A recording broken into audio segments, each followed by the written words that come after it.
Welcome back to Vital Creations. In this step-by-step guide, I'll show you how to mine Solana using Solanix. Step 1 is to access the Solanix mining bot.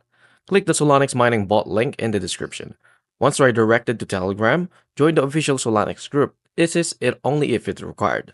Click Start to activate the bot. Step 2 is to start mining Solana. After starting the bot, your mining session will begin automatically. You'll see your current Solana balance and mining progress. Keep the bot open in Telegram to track your earnings.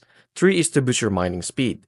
Click the Buy Boost option in the bot. Use Kraken to purchase boost. After transaction, your mining rate will increase, earning you more Solana per hour. Step 4 is to withdraw your earnings. In the mining bot, navigate to the Withdrawn section. Enter your Solana wallet, confirm with withdrawal, and wait for the transaction to be processed.